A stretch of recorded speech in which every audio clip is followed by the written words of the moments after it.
Ashanti Regional Secretary of the NDC, and he joins me back on the phone. Doc, thank you very much for your time. Hopefully you can hear me this time. Great. So I asked, from what we are picking on the ground, you are yet to decide whether to contest in the by-election. Why is that so? Yeah, that's correct. I mean, the law says that the Parliament, the Speaker of Parliament have declared the seat vacant, and as such, the Electoral Commission will have to fix a date for a by-election before we can the coming days. For us, we are far advanced in terms of our preparations and procedures, because we have a candidate already in the person of Mrs. Jenny Asante. NPP, they do not have a candidate, for which reason they have triggered their internal electioneering mechanism to elect a candidate. We have a candidate already. So if that decision is made, we wouldn't have to now go through the process of primaries among others. So our research team is on the ground. Our first and second team have reported to us their findings and their data. We are yet to firm up on our decision whether to contest or not. But I'm sure that by the time that the seat is declared vacant by the Speaker of Parliament. Doc, there are many who say that this is probably just a matter of cost, knowing that the seat is a safe seat for the NPP. And so just maybe you shouldn't bother yourself at all. Is that what it is? That is not what it is. There are so many reasons for which we contest an election. And there are so many lessons to pick out from. In 2016, if you notice our performance, we performed somewhere around 9,000 in that constituency. In 2020, we performed around 14,000 in that constituency. If we participate in this election and we perform around 20,000, it will definitely give us an idea or an indication of our strength in Ashanti region. Okay. So, and it's not a win or lose kind of thing. It's okay. How robust your system is, especially moving into this 2024 elections.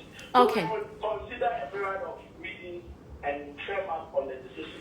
If we decide to go, then clearly we know the targets, for which reason we are going into the election for, and we will be sure that when we come out of that election, we'll definitely meet those targets and firm up for the 2024 election. Okay, but before you go, so we need to sanitize the system and ensure that the right person wins, and ultimately when it comes to the ticket queue, that person will not do as much as NDC or even their own John Kuma may have done for the Joseph constituency. So we don't believe that a substituted player may be more robust than a player who has played the 90 minutes. So this one is like an injury player that they are going to select to represent them. Okay, so, you move on from election stories. Say hello, still watching me, no. Win the primaries and you be prepared for that person. But I can assure you that whoever wins the primaries, it won't close election stories. Say because Keta is ready for election. Hello, what close chapter? All right. Thank you very much, Dr. Frank Amwakohene. He's the Ashanti Regional Secretary of the NDC, and he says that by the time the Speaker of Parliament declares the Ejusa seat vacant, the NDC would have come to a decision on whether or not to contest for that by-election. The NPP, we know, later this month will conduct their election to pick a candidate to represent the party in the upcoming by-election. Let's still stay on election-related stories, but this time it's a promise. Now, in the serene coastal town of Keji, in the Keta municipality of the Volta region, a chorus of voices rises, echoing the sentiments of residents, urging the government to seize the lip service surrounding Sports Minister Kweku Ofori Isiama on 19th February 2019, filing the 2016 manifesto to give Keta a pause. In 2018, His Excellency the President signed an executive instrument declaring the Keta area as a port zone. As a first phase to this development, a memorandum of understanding has been signed with Diamond Cement to construct a jet to handle clinker for this factory. This will also create jobs for the youth within the metropolis. That was not all. Kweku Ofori Isiama made another promise in Parliament on 8th December 2022. I can confidently tell you that the government of the land is not in the business of deceiving. Indeed, Mr. Speaker, this particular project, like I said, Come. the port at Keta is a process. And we need to go through I'm the process. fine. It's charging. Whose charger is it? Oh no, it's for IB. What are you trying to say? That IB can't buy the charger. Now they come and say hello in my Instagram live. Now they didn't chase small camera. They say baby. Oh, this is Nade Day. Hi everyone. She's my colleague and my boss actually. Yeah. I mean, she's making the glass ceiling, y'all. Yeah. You know what time? You know, yeah, my other immediate boss too. Yeah, can you hear what he said? Say it again. Impact assessment on the Keta Say it again. Environmental impact assessment. And that takes It's all he doesn't want to see you in his shots. Have you been mic'd? I can't mic bo.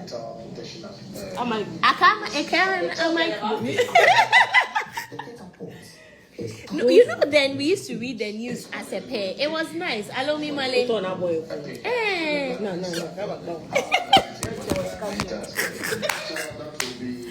Oh no, but I thought it was especially in the evening. Say we should do that. Yeah, fear. Hey, Mama.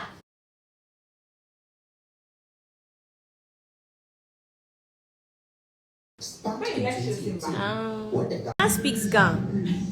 Hey, Nadia, her English is impeccable. Moko bluff for something. Hey, Nadia, your English is impeccable. Her English is impeccable. Hey,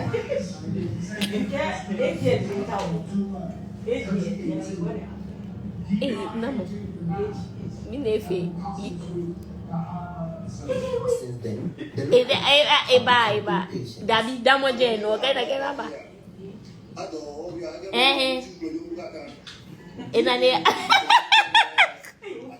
Lele, reports, this infrastructure expansion aims to facilitate commercial activity and capitalize on the economic advantages anticipated from the increased regional trade under the African Continental Free Trade Area. So they are looking for investors to put their money into it. I know it is not going to be solely government-funded projects.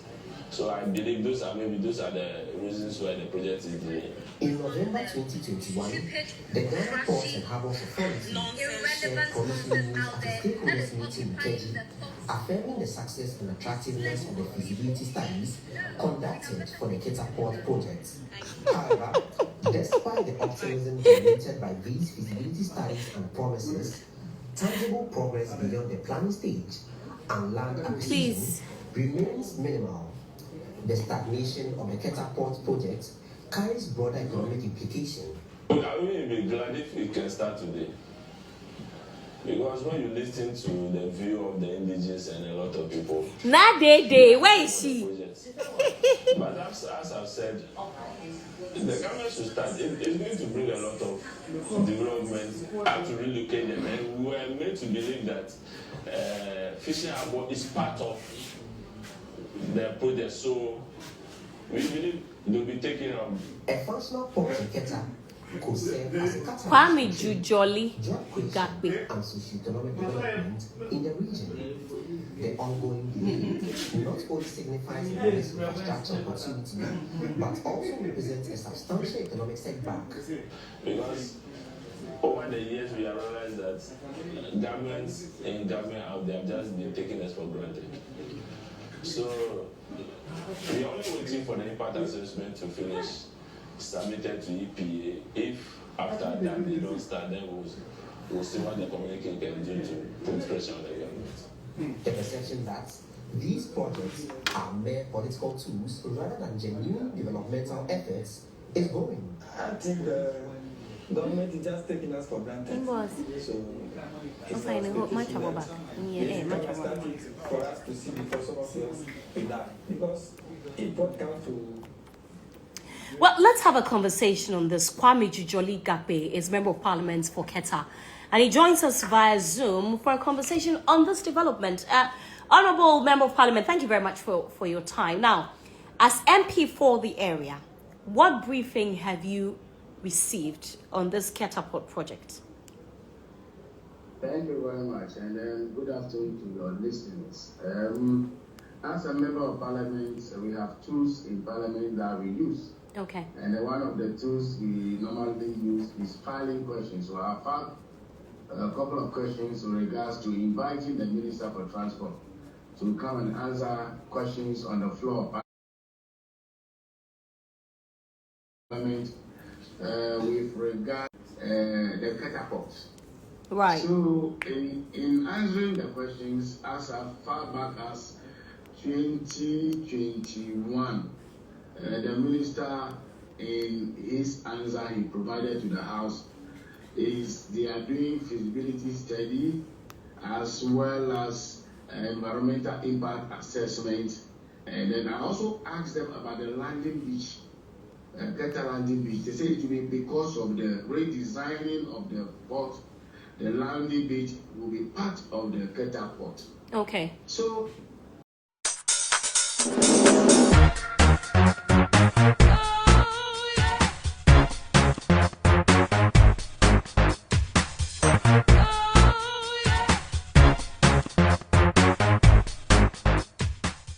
Subscribe Sharakamono Crab's channel for more entertainment updates.